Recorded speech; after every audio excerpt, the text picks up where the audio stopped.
কি তোমাদের বাড়িতে সংক্রান্তিতে পাচন হচ্ছে? তো আমাদের বাড়ির পাচনের জন্য এসে গেছি বাজারে। পয়লা বৈশাখ সামনেই, সেই জন্য একটা হাটে চলে গেছিলাম রোববার করে। এই হাটটা বসে পয়লা বৈশাখ মানে চৈত্র সংক্রান্তির জন্য, যেটা পাচন বানানো হবে সেই জন্য অনেক রকমের সবজি চাই, সেই জন্য আমরা এসে গেছিলাম এই হাট বাজারে আমাদের বাড়ির এক পাশে, বাড়ি থেকে যথেষ্টই দূরে। তারপর ভাবলাম যে না, এখানে একটা ব্লগ শুরু করে দিই, সেই জন্য তোমাদের জন্য ছোটো ছোটো ক্লিপ কিছু আমি তুলে নিলাম। তা বাজারের সবজিগুলো দেখো, অনেক দাম। এই বাজারে প্রচুর দাম ছিল, যেরকমভাবে কেনার ছিল সেরকমভাবে কিনতে পারিনি। তো চলো ব্লগ শুরু করা যাক। বাজার পুরো অনেক বড়, পিছনে দেখা যাচ্ছে অনেক বড় এই বাজারটা। তো বাজারে এসে গেছে, এখানে চাল ডাল থেকে নিয়ে সব কিছু, এখানে নানা রকমের পোকা মাকড় বিক্রি হয়, তোমাদেরকে এগুলো দেখাবো। চলো, আমি অনেক এক্সাইটেড তোমাদের সাথে শেয়ার করার জন্য। এখানে অনেক অচেনা জিনিসও আমি দেখতে পাই বারবার। দেখো এখানে চালতা নিয়ে বসেছে, আর ঝাড়ুগুলো অনেক বড় বড়, আদা রসুন সব কিছু নিয়ে বসেছে। আর তোমাদেরকে আমি খুঁজছি পোকাগুলো, পোকা শামুক ইত্যাদি কী কী সব নিয়ে বসে তারা। মানে পাহাড় থেকে আসে ওরা, মানে খাবার জন্য বিক্রি হয়, পোকাগুলো পালার জন্য না, খাবার হিসেবে ব্যবহার করে। আর এখানে বাবা দেখছে জোহা বিরনি চাল। জোহা বিরনি চাল মানে আমরা যেটা বিন্নি চাল বলি, এই বিন্নি চালেরই এক প্রকার ভাগ, খুব সুন্দর গন্ধ। আর দেখো এখানে মাশরুম, আমি প্রথমবার বাজারে মাশরুম দেখতে পেলাম। আর এই বাজারে অনেক জায়গাতেই আমি মাশরুম দেখতে পেয়েছি। আর মাশরুমের সাথে মানে ব্যাঙে ছাতার মতন যেগুলো হয় না, মাশরুমের পাশের দিকে কীরকম যেন একটা খোলার মতন, সেগুলোও দেখলাম যে ওজন করে করে বিক্রি করছে। আর আমের জন্য গেছিলাম যে কাঁচা আম কিনবো বলে, কাঁচা আমের এত দাম, বাপরে, যেখানে জিজ্ঞেস করছে সেখানেই এরকম দাম। এখানে ডাটা পাতি ইত্যাদি সবজি নিয়ে বসেছে, এক পাশ দিয়ে যাচ্ছি, তারপর আর পাশ দিয়ে আসার সময় দেখাবো যে এই পাশেও অনেক সবজি নিয়ে বসেছে দুই পাশে। ভীষণ রোদ উঠেছে, যখন আমরা বাড়ি থেকে এসেছিলাম তখন এত রোদ ছিল না, এখন এত রোদ উঠেছে মানে কি বলবো, মানে মাথা টাথা ধরে যাচ্ছে। না আমি মেখেছি সানস্ক্রিন, না কোনো রকমের ময়শ্চারাইজার, কোনো কিছু লাগাইনি, এমনি উধাও উঠেছি আর এসে গেছি।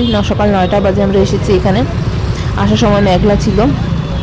আর এই দেখো সামনে শুটকির দোকান নিয়ে বসেছে, অনেকগুলি শুটকি আছে, খুবই গন্ধ করছে এখান থেকে।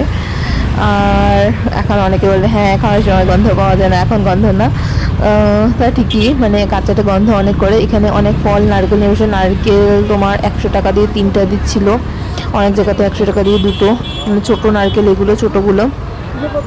এখানে ফুলকপি বলছে এখানে 100 টাকা করে ফুলকপি, অনেক দাম জায়গায় জায়গায়। আর এক জায়গায় দেখেছি 60 টাকা। আর আরেকটা মার্কেট আছে হোলসেল মার্কেট, সেখানে 20 টাকা কেজি করে ফুলকপি বিক্রি করে, সেখানে আজকে যায়নি, সেই মার্কেটটা অনেকটা দূরে, সেখান থেকে কিনে এনে এখানে এরা বেশি দাম দিয়ে বিক্রি করে।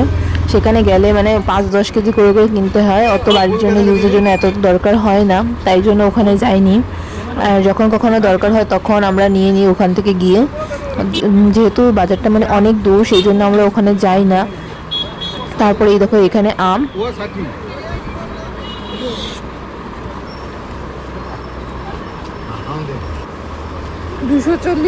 অনেক দাম ভাই, অনেক দাম। তারপরে যে চালতাগুলো বলছে 20 টাকা করে, চালতা নেবো ভাবছিলাম, তারপর বাবা পেঁপে নিল, পেঁপে এখানে 80 টাকা করে নিয়েছে। তারপর এই দেখো এই জিনিসটা নতুন দেখেছি, মানে রজনীগন্ধা ফুলের বাল্ব আর রজনীগন্ধা বাল্ব সমেত গাছ একসাথে বিক্রি হচ্ছে। আদৌ আমাদের এখানে এই গরমের সিজনে হবে কিনা জানি না, তাই জন্য ওগুলো আর কিনিনি, দামও জিজ্ঞেস করিনি। তারপরে এখান থেকে বাবা আদা নিচ্ছে, আর দোকানদার লোকটা সব শুকনো শুকনো আদাগুলোকে ঢুকিয়ে দিয়েছে, তারপর বাবা আবার বেছে নিচ্ছে। আমি ওই পারে এসে গেছি, এখানে অনেক রোদ, অনেক রোদ, আমার মাথা ব্যথা করছিলো ভীষণ রোদের জন্য। তারপর আরও এগিয়ে গেলাম, আর এই মেয়েটার চুলটা দেখার মতন ছিল, অনেক মোটা। প্রথমে ভাবলো এত মোটা চুল, তারপরে আমি ভালো করে লক্ষ্য করে দেখলাম চুলটা বেঁধেছে টাইট করে, গোড়াটার মধ্যে চুল কম, কিন্তু পিছন দিকে এনিটা ঢিলা ঢিলা করে বেঁধেছে, তাই জন্য মনে হচ্ছিলো এত মোটা চুল। আমি প্রথমে দেখে চমকে গেছিলাম যে এত মোটা চুল কী করে। তারপরে এখানে এলাম, এখানে বিশেষ করে তোমরা দেখতে পাবে পোকামাকড়গুলোকে, আমি পোকামাকড়গুলো খুঁজছি। এখানে অনেক রকমের শাক আলাদা আলাদা, যেগুলো কোনোদিন দেখিও নি, দাঁড়াও তোমাদেরকে দেখাচ্ছি। আর একটা জিনিস দেখেছি, আমি এটাকে বাতাসা বলে ভাবছিলাম, কিন্তু কালো কালো ডট কেন, আর এত বড় বড় বাতাসা কোথা থেকে এলো, আর বাতাসা এখানে বিক্রি করবেই বা কেন।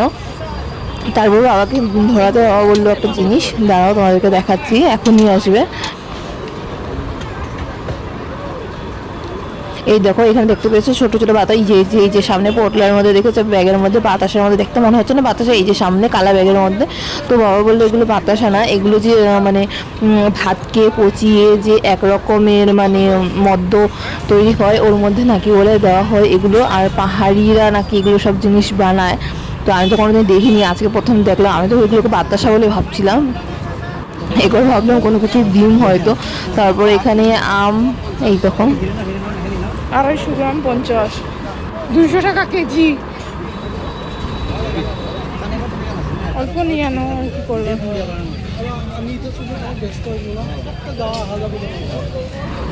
300 গ্রাম আম নিয়েছে 60 টাকা করে। এই দেখো শামুকগুলো কীরকম টাইপের দেখেছো।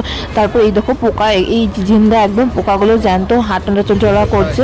এই পোকাগুলোকেও খায়। এই পোকাগুলোকে নাকি রান্না করে খাওয়ার পর মানে ঈশ্বর মতন লাগে, তোমার কী বললাম চিংড়ি মাছ, যে আমাদের চিংড়ি মাছের মতন লাগে। আর এখানে দেখো আমরা লেবু একটা 10 টাকা করে, দুটো 20 টাকা করে বিক্রি হচ্ছে। তারপর এই যে তেঁতুল দেখে আমার আর লোভ সামলা ছিল না, কোনো মতে আমি চোখ বন্ধ করেছিলাম, আমি কি করবো, আমার অনেক লোভ লাগছিল। তারপরে এই যে মাশরুম, অনেক মাশরুম এখানে নিয়ে বসে। আর ওই যে দেখেছো ওই বাতাসাগুলো যে বলেছিলাম, কালো কালো বাতাসা, মানে যেগুলো ওই মদের মধ্যে দেওয়া হয় সেগুলো। তারপর ওখানে আরও কিছু জিনিস দরকার হয় যেগুলো পয়লা বৈশাখে মানে চৈত্র সংক্রান্তিতে রান্নার জন্য, ওই জিনিসগুলো পাইনি। তারপরে আমরা বাড়ির অপোজিটে আরও একটা বাজার আছে, অনেকটা দূর, এই রোদের মধ্যে আসতে হয়েছিল।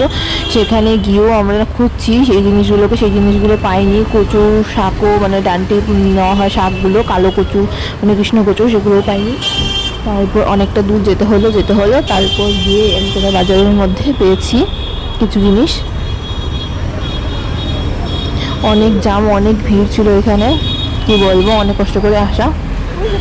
আর এই যে এখান থেকে আমরা কচুগুলো নিয়েছিলাম, কচু অল্প মানে কচুর শাকগুলো। তারপর আমাকে রেখে দিয়ে বাবা চলে গেছে বাজারে, আর আমি ঘুরতে পারছিলাম না রোদের মধ্যে। আর এখানে এই আন্টি কাঁঠাল গুলোকে কেটে টুকরো টুকরো করে খোসা ছাড়িয়ে একদম রেডি করে দিচ্ছিল, জাস্ট শুধু ঘরে গিয়ে বানালেই হয়ে যাবে ওরকম। তো আমি এখানে দাঁড়িয়েছিলাম, বাবা গেছে বাজারে।